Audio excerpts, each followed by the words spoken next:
Right now, somewhere on this planet, a fan is killing someone. Not a broken fan, not a faulty one, a perfectly normal fan, doing exactly what it was built to do. And that is the problem, because there is a line on this planet. Cross it, and a fan stops cooling you down. It starts cooking you instead. It blows air that is hotter than your own skin straight onto your body. You feel a breeze. You feel like you are helping yourself, and your core temperature climbs anyway. That line has a name. It is called wet bulb temperature. Most people have never heard those two words. And here is the part that makes this urgent. Scientists thought that line would not be crossed for another 50 years. It has already been crossed. Not in a computer model, in real cities, with real people standing in them. And it happened while almost nobody was watching. But before any of that makes sense, I have to correct something. Something you have believed your whole life. Sweating does not cool you down. I know, that sounds wrong. You sweat, you feel cooler. So sweating must be the cooling. It is not. Sweat is only the delivery system. It is the water truck, not the fire hose. The actual cooling happens when that sweat leaves your skin as vapor. That process is called evaporation. And evaporation is not free. It costs energy, a lot of it. That energy has to come from somewhere, and it comes from you. Every drop that lifts off your skin drags heat out of your body with it, which means something strange. If the sweat does not evaporate, it does nothing at all. You can be soaked and still overheating. And that is exactly what humidity does to you. Here's the shocking part. The number on your weather app cannot tell you if you are safe. It genuinely cannot. 40 degrees in a dry desert is survivable for a healthy adult. People work in it. People have lived in it for thousands of years. 34 degrees in a swamp can kill that same adult in 6 hours. Same body, lower number, far more dangerous. Because in dry air, sweat lifts off you almost instantly. You barely notice you are sweating. It is gone before it pools. In wet air, the sky is already full of water. There is no room left for yours. Your sweat just sits there. It soaks your shirt and does absolutely nothing. So the temperature reading is only half the story. The missing half is humidity. And when you combine the two properly, you get one number. One number that decides whether you live. And here is the thing nobody prepares you for. You cannot switch yourself off. Right now, sitting still, doing nothing at all, your body is producing heat. Around 80 watts of it. That is a bright old-fashioned light bulb burning inside your chest. It never turns off, not for a second. Stand up and walk, and you push past 200. Work outdoors, and you can hit 700 watts. All of that heat has to leave you. Evaporation is the main exit. Close that exit, and the heat does not stop arriving. It just stacks up. You are a furnace with the chimney blocked. That is the whole story in one sentence. If that just changed how you think about heat, subscribe right now, because the next part is the part that almost nobody explains properly. It is the reason your fan can turn against you, and it is beautifully, terrifyingly simple. So how do you measure something as slippery as this? It turns out we solved that over 200 years ago, and the solution is almost comically low-tech. You take an ordinary thermometer, you wrap a wet cloth around the bulb at the bottom, then you blow air across it. That is it. That is the entire instrument. As water evaporates from the cloth, it pulls heat out of the glass. The reading drops. And how far it drops tells you everything. That reading is the wet bulb temperature. This is wet bulb temperature explained in its simplest possible form. That damp cloth is a stand-in for your skin. It sweats, it cools, it reports back. Whatever that thermometer can achieve, your body can roughly achieve too. And whatever it cannot achieve, you cannot either. Which raises an obvious question. What happens when that number stops dropping at all? In dry air, the gap is enormous. Air temperature might read 45 degrees. The wet bulb reads 22. That gap is your safety margin. That gap is your life. It is why desert survival in dry heat is possible at all. Brutal, yes. Survivable, yes. Now add water to the air. The gap starts closing. 40 degrees air, 32 wet bulb. 38 air, 34 wet bulb. The two numbers walk towards each other, and at 100% humidity, they touch. No gap, no margin, no cooling. The cloth stays wet forever because there is nowhere for the water to go. That is the moment the instrument fails. And your body is the instrument. There is no clever trick left at that point. No hydration strategy, no breathing technique. The physics simply stop working for you. So where exactly is the line? 35 degrees Celsius, wet bulb. Write that number down. Above it, the human body cannot shed heat. Full stop. Here is why it is that number and not some other. Your core sits at about 37 degrees. Heat only moves from hot to cold.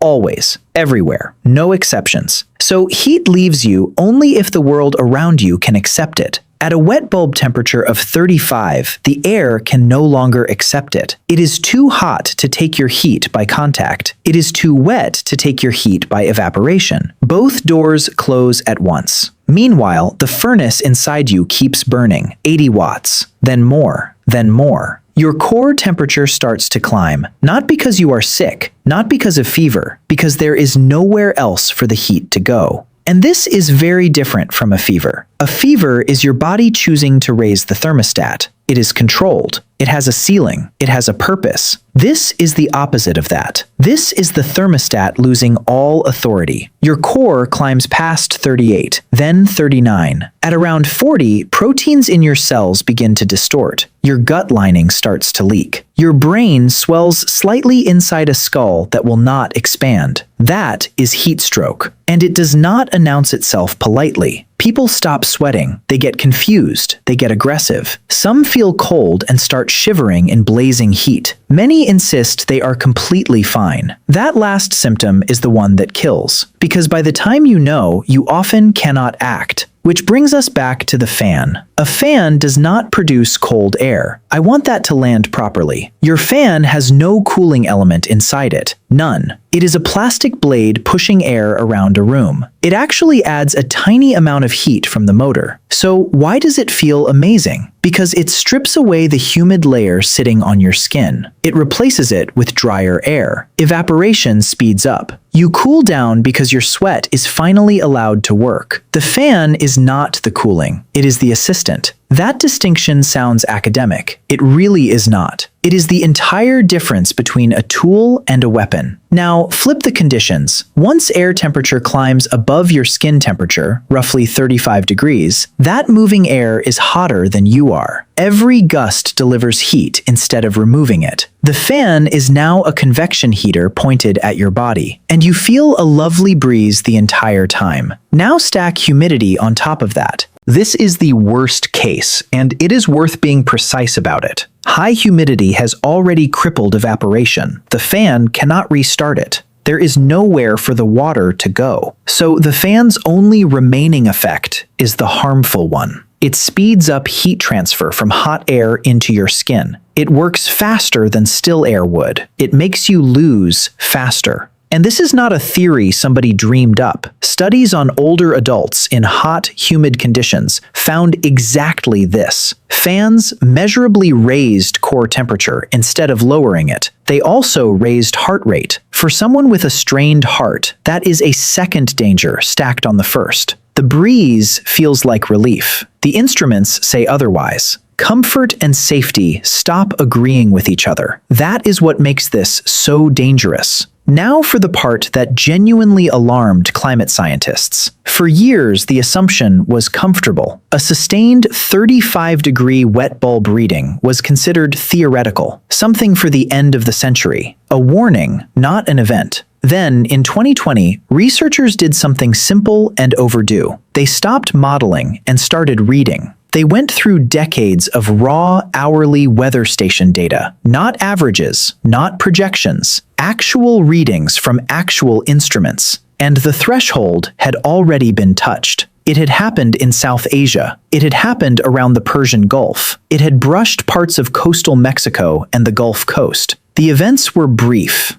Hours, not days, but brief is enough to fill a morgue. And crucially, the frequency of these events had roughly doubled since the late 1970s. The future did not arrive on schedule. It arrived early, Let me make that concrete with one city. Bandar Mashar on the Iranian coast of the Persian Gulf. In July 2015, the air temperature hit around 46 degrees, ordinary for that region in summer. Nobody panics at 46 there, but the Gulf is shallow, warm, and it evaporates constantly. The air above it was saturated. The wet bulb temperature climbed to roughly 34.5 degrees. That is a hair under the theoretical limit for human life. Now, picture what that means on the ground. People were outside, traffic was moving, shops were open, somebody was unloading a truck. There was no siren, there was no red alert. The sky looked completely normal. That is the strangest thing about extreme heat. The most dangerous conditions on Earth look like a bright afternoon. Nothing about the scene tells you the physics have turned against you. Now here is where I have to take that number away from you. 35 is not your limit. 35 is the theoretical ceiling for a young, healthy, fit adult, resting naked in the shade with unlimited water. That describes nobody. Recent experiments put real people in heat chambers and watched their cores rise. The real-world numbers came in far lower. For many healthy young adults, the limit landed nearer 30 degrees wet bulb. For older adults, lower still. Add clothing, add sunlight, add work, add age, add heart medication. Each one drags the ceiling down.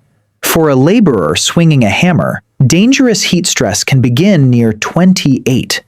That is not a rare once-a-century reading. 28 degrees wet bulb happens most summers across huge parts of the world. So the terrifying line is not the far-off one. It is the one people are already standing on. So who actually dies in these conditions? Almost never the person checking the thermometer from an air-conditioned office. It is the farm worker in Punjab and Sindh. It is the construction crew pouring concrete in the Gulf in June. It is the delivery rider doing 12 hours on a bike. It is the woman cooking over a fire in a tin-roofed room. It is the elderly man alone in a top-floor flat with one small window. Notice the pattern.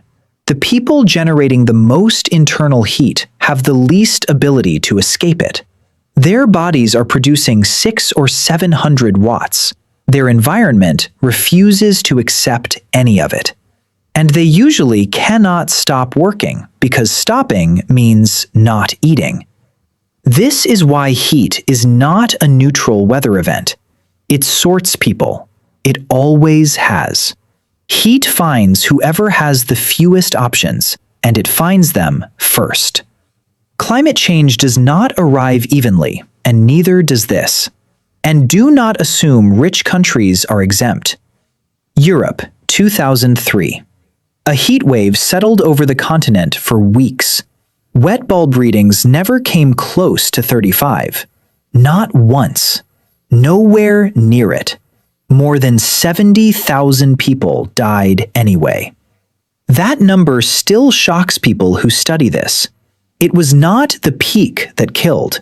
It was the persistence. Buildings designed to hold heat in through cold winters did exactly that. Cities stored the day's heat in concrete and released it all night. Air conditioning was rare and considered slightly unnecessary. Many of the dead were elderly and living alone. Nobody found them for days. Which teaches an uncomfortable lesson. You do not need the theoretical limit to produce a mass casualty event. You just need moderate heat that refuses to leave. And that brings us to the most overlooked factor of all. Night. Everyone obsesses over the daytime maximum. The number that actually predicts death is the overnight minimum. Your body needs a recovery window, a few hours where the environment finally accepts your heat back. Core temperature settles, your heart rate drops, your kidneys catch up. That reset is not a luxury. It is the whole survival strategy. Now, remove it. When nights stay above 25 or 26 degrees, the reset never happens. You wake up already loaded.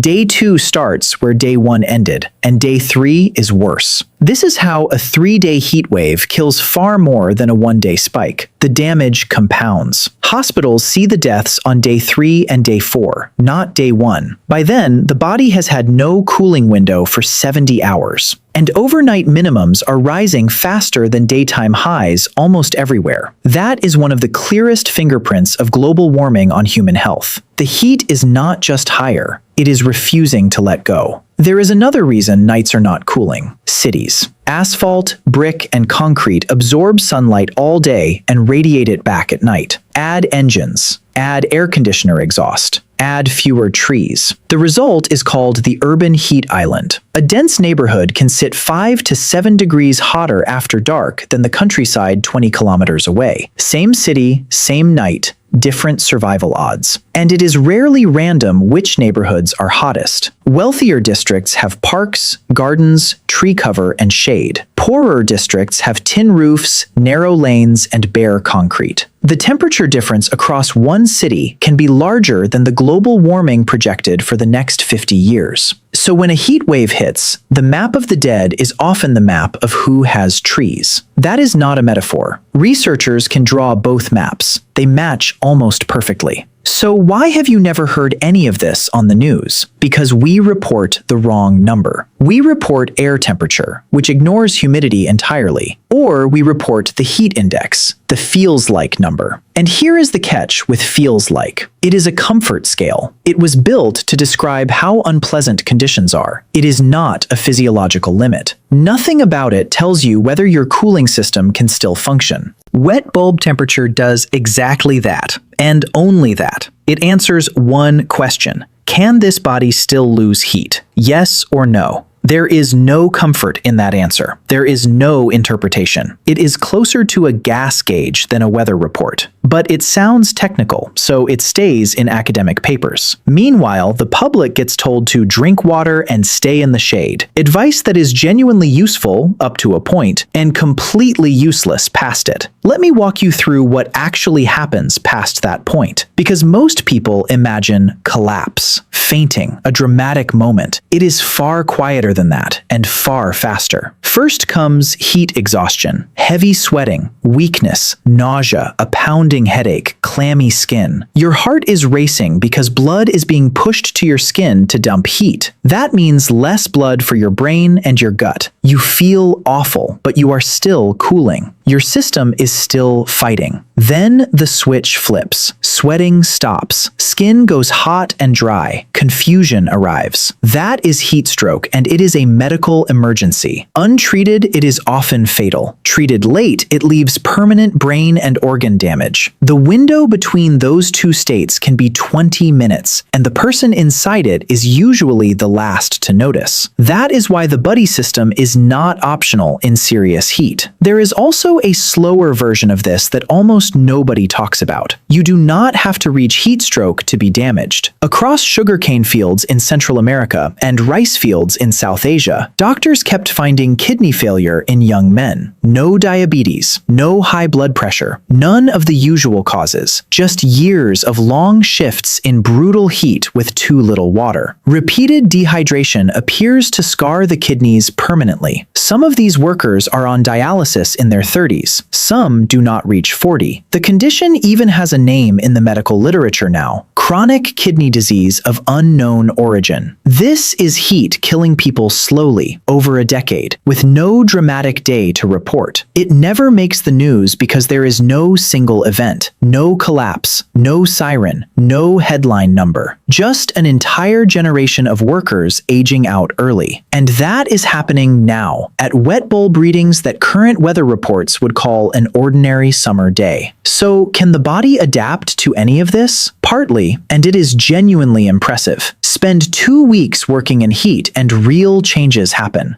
This process is called heat adaptation, or acclimatization. Your blood volume increases, you start sweating sooner, and you sweat more. Your sweat becomes less salty, so you lose less sodium. Your heart works less hard for the same task. People who live in hot regions are measurably better at this than visitors. That is real, and it matters. But here is the hard limit. Every one of those adaptations makes evaporation more efficient. None of them creates evaporation where none is possible. You can be the most heat-adapted human alive. Above the wet bulb threshold, your advantage becomes zero. Adaptation buys you time and margin. It does not buy you an exemption from physics. The same is true for water. Drink water, we are told. Stay hydrated. That is the whole public message. And below the threshold, that advice is excellent. Sweating hard, you can lose over a liter an hour. Fail to replace it, and blood volume falls. Less blood means less heat carried to the skin, and less sweat produced. Dehydration actively sabotages your cooling system. So yes, drink, but understand what water is doing. Water is fuel for evaporation. It is not cooling by itself. Past the wet bulb threshold, evaporation has already stopped. Drinking then is like pouring petrol into a car with no wheels. You can drink perfectly and still die. This is the most dangerous gap in ordinary heat safety advice. It gives people a task, and a task feels like control. And control is exactly what nobody has up there. So what actually works above the line? One thing, genuinely one: air conditioning, or any space cooled below your skin temperature. Not because it is comfortable, but because it physically removes moisture and lowers the wet bulb reading of the air around you. It restores the gradient. It reopens the exit. A fan moves air around a room. An air conditioner moves heat out of the building. Only one of those is a real solution above the line. And there is the cruelty of the whole story. The regions closest to the threshold are the regions where the fewest people can afford it. Across much of South Asia and Africa, ownership is a small minority. Where it exists, it depends on a grid that often fails under peak demand. Heat waves cause blackouts. Blackouts remove the only defense. And the machines themselves burn power and dump heat into the street outside. The solution warms the city and the planet. It is not hypocrisy to point that out. It is just the trap we have built. Now, a warning about the popular alternative: evaporative coolers, desert coolers, swamp coolers. Cheap, efficient, and genuinely brilliant in dry air. They pull air through a wet pad, water evaporates, the air comes out cooler. In Arizona or inland Pakistan in May, they work beautifully. But look at what they do. They cool the air by adding water to it. They lower the dry temperature and raise the humidity. In dry conditions, that is a great trade. In humid conditions, it is the worst possible move. You reduce the number on the thermometer and push the wet bulb reading up. The room feels slightly cooler and becomes more dangerous. This is a real failure mode in coastal cities during monsoon season. The device is not faulty, it is simply the wrong tool, and almost nobody is told the difference. So what do you do if you have no air conditioning? Below the threshold, there is a trick that beats a fan alone. Wet your skin, then use the fan. Damp cloth on the neck, wrists, face, and forearms. Then airflow. You are supplying water from outside, so your body does not have to. Studies on this are encouraging. Skin wetting plus a fan extends the safe range meaningfully compared with a fan alone. Cool showers work on the same principle. Loose clothing helps because it lets vapor escape. Shade is not decoration. Direct sun adds serious radiant load. And here is the one rule to remember for heat exhaustion prevention. When the air is hotter than your skin, point the fan out of the window, not at your body. Pull hot air out. Do not blow it over yourself. That single decision has kept people alive. It costs nothing to know it. Let me give you the practical version of how to survive a heat wave. Track humidity, not just temperature. Both numbers always together. If the air is above roughly 35 degrees, the fan is no longer your friend. Wet the skin first, or turn it around and exhaust the room. Move heat-generating work to dawn, not evening. Dawn is genuinely cooler. Use the night to cool the building. Open up when the outside finally drops below inside. Close everything in the morning and trap that cool. Cover windows on the sunny side. Shade the glass from outside if you can. Drink steadily. and eat something salty if you are sweating hard for hours. And check on the elderly people near you, in person, every single day. That last one saves more lives than any gadget. A knock on a door is a genuine survival tool now. Treat this as a survival guide for a threat that looks harmless. Because the danger here does not look like danger. It looks like a hot afternoon and a working fan. So where's this heading? Under moderate warming scenarios, regions that regularly cross the survivability threshold begin to appear in projections. The Persian Gulf, the Indus Valley, the North China Plain, eastern India, and Bangladesh. Together, these regions hold well over 1 billion people. Many farm, many work outside, most have no reliable cooling. These are not empty regions. They are among the most densely populated places on Earth. And the timeline is not centuries, it is decades. Some of these projections land inside the working lifetime of people watching this video right now. And nothing about that day will look dramatic. No storm, no fire, no wall of water. Just a bright, ordinary, humid afternoon in which going outside stops being survivable. That is the strangest thing about this threat. Every other disaster announces itself. This one arrives looking exactly like summer. So let us close the loop we opened at the start. The fan was never the villain.